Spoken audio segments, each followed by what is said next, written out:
In this video, we're going to prove the Symes correction method. And this is based on the original paper, so we're going to use a lot of the notation that's used in that manuscript or that article. And we're just going to fill in the gaps. And so first of all, how to use the Symes method, and note that this is the original, not the modified Symes method.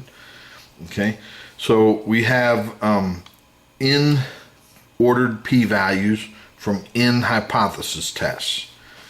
Okay, and so our overall null hypothesis is that all these are true, and the alternative is at least one is not true.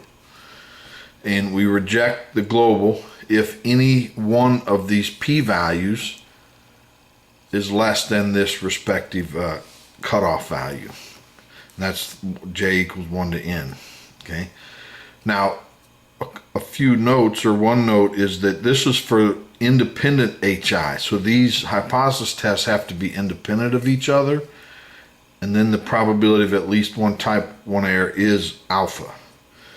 And via simulations in the original manuscript, it showed that it's actually conservative when the hypothesis tests are positively correlated.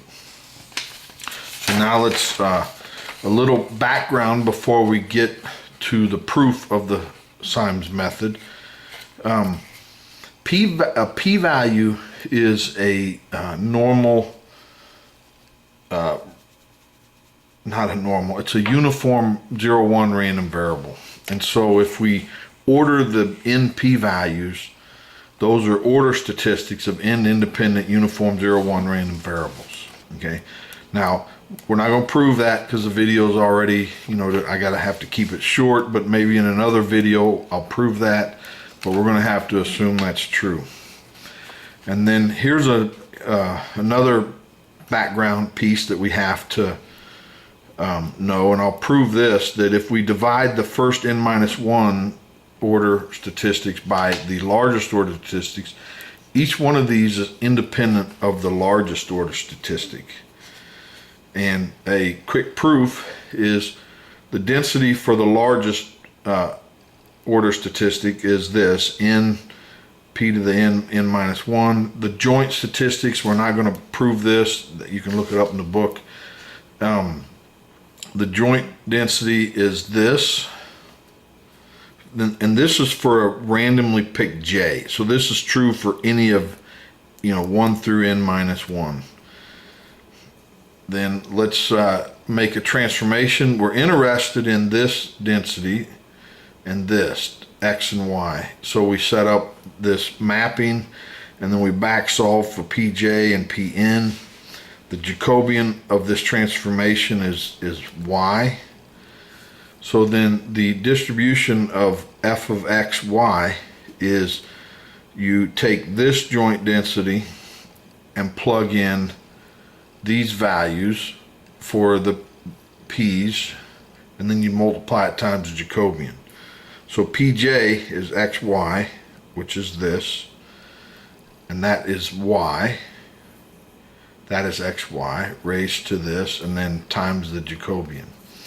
Now we solve it, so the n factorial, we take out one n and put it here, and then all the y's, and then we can factor out a y here, is this, and then what's left over is n-1 factorial, and then this bottom piece, we have x to the j-1, 1 minus x to this. Okay, and this is done because this is the density for the nth largest order statistic, and so we can separate them out. Now this piece here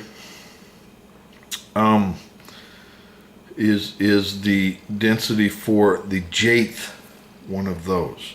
Okay, but this has a unique form in that each one of these j's, so from 1 to n-1, all divided by p, p sub n. These are order statistics of a set of n-1 independent uniform 0-1 random variables. Okay, So that's going to play another part when in the proof. Okay. So now on to the actual proof. So here we want to show that A of n, we're going to define A of n alpha to be this. And this is the do not reject region. So if every p-value is greater than the associated critical value, that's the do not reject region. And that is 1 minus alpha. Because alpha is the probability of being in the rejection region. So 1 minus alpha is in the do not reject region.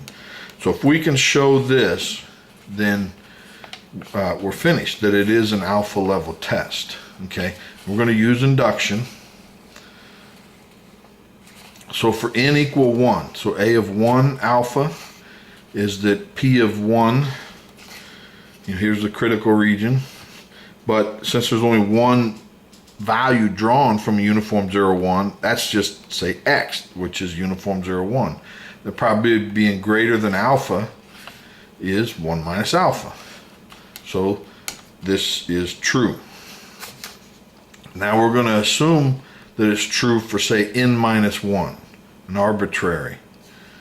Okay, so n minus 1 or A sub n minus 1 alpha is the probability that the n minus 1 p-values, ordered p-values, are greater than their respective cutoff values. And this probability is 1 minus alpha. And here's a note that these are order statistics from n minus 1 independent uniform 0, 1 random variables. Okay, that's going to play a part. Now we need to show that it's true for generic n. Okay, so generically for n, A of n alpha is the probability that all n of these ordered p-values is greater than the respective cutoff value. Okay, so if we look at that, that means jointly each one of these have to happen. So you can write it as in this fashion: P1 has to be greater than this, and P2 has to be greater than this, and Pn minus 1 has to be greater than this, and Pn has to be greater than alpha, which is n over n times alpha. Okay, well, now we're going to do some manipulations here. We're going to divide each of the first n minus 1 probabilities, both sides, by P sub n. So we multiplied P sub n to both sides of the first n minus 1.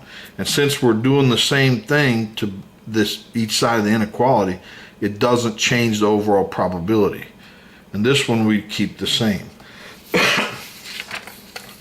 So what we showed before is that these variables are uniform or order statistics of a uniform 0, 1. So I'm just going to change the notation to U sub 1 all the way to U sub n, and of course greater than the respective the critical values, and P sub n stays the same. Next we're going to multiply each one of these critical values by a well-chosen 1. And the well-chosen 1 is n minus 1 divided by n minus 1. So, and then we're going to separate it. We're just going to call this 1 over n minus 1 times this, and then n minus 1. These cancel, we get this back, and then we have this. Now, to integrate this, and actually before we go, this sort of looks like the Symes method. So we have 1 over n minus 1 times some number. And if you look at here, we have, 1 over n times alpha, 2 over n times alpha. But here we're dividing by n minus 1. So it's 1 over n minus 1 times some number. And that number, this wasn't in the original. Okay. So now, but this is a joint density. So if we find this probability, we integrate it over the region that that we define these inequalities, and we have the joint density of U1, U2, Un minus 1, and Pn, and then the du1 all the way to dPn. Well, Pn we showed is independent of these, so we can factor this density into this density times that. So that's what we do here, and the region is independent.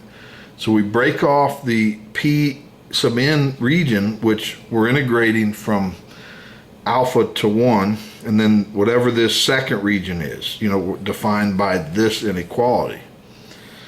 And this joint density was broken apart into this times that, and the d's, we're going to do these integrations first, and then we'll do this one last. But this probability we in the n minus 1 step we assumed was true. So this is equivalent to a sub n, with this as a function of this. And if you go back and pause the video, rewind, you can see that this piece here is exactly this piece. Okay. Well, and f of the density of the largest order statistic is n times p sub n raised to n minus 1, and then the d the dp we're keeping the same. Well, this we assumed was 1 minus whatever in here, and so it's 1 minus this junk times, and then we keep the same.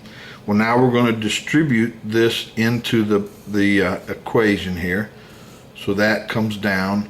The ends cancel, one of these ends gets put in here, and so this is this, so it's the integral of this dPn.